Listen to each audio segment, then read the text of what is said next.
गरुड़ पुराण की कथा आती है कि यमराज जी एक तोता को देख के हंस गए। तो तोता बोला कोई और हंस जाए तो बात बनेगी, यमराज हंस रहा है। तोते के मित्र थे गरुड़ जी, भगवान के वाहन। तो अपनी पहुंच लगाते हैं ना लोग, जब संकट में आते हैं तो अपनी पहुंच लगाते हैं, जैक लगाते हैं, हाथ पांव फैलाते हैं। गरुड़ जी को कहा कि भैया तुम कैसे भी एक काम करवा दो। बोले क्या?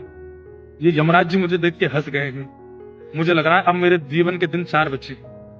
तुम कैसे भी भगवान से कहकर के मेरी जो जीवन अवधि है उसको बढ़वा दो, क्योंकि मुझे पता है कि ये यमराज जी तभी हंसते हैं जब किसी को उठाना होता है। गरुड़ जी बोले भगवान से बाद में बात करूंगा, पहले तुम मेरे पास आ, बैठो मेरी कमर पे।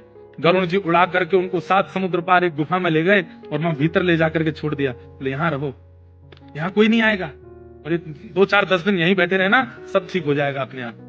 मैं जाके भगवान, मैं यमराज जी से बात करता हूँ, भगवान को छोटे काम के लिए क्यों बोल रहा है? मेरी पहुंच तो सब जगह है। मैं अभी रसातल में जाके यमराज जी से कहता हूँ तुझको नहीं लेके जाएंगे, ठीक है? तो तब बड़ा खुश, बहुत बढ़िया है, मैं यहीं रह लूंगा 4-5 दिन। यमराज जी के पास गए सीधे गरुड़ जी। गरुड़ जी तो भगवान के वाहन है, सब खड़े होते हैं, उनको देख के यमराज जी बोले आइए आइए। कैसे आए? बोले हम बस एक बात कहने आए हैं, फिर हमको जाना है वैकुंठ। हमारा एक मित्र है तोता, वहां का, उसका ये नाम है। बोले अच्छा, तुम उसको देख के हंस गए थे परसों, क्यों हंसे थे? कोई योजना बन रही हो तो मत बनाना।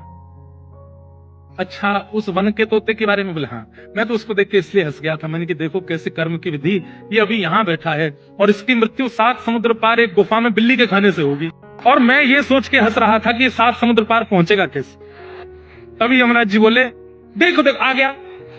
पीछे देखा तो उस तोते की आत्मा आ रही थी, मर गया। गरुड़ जी बोले मैं ही छोड़ के आया था इसे।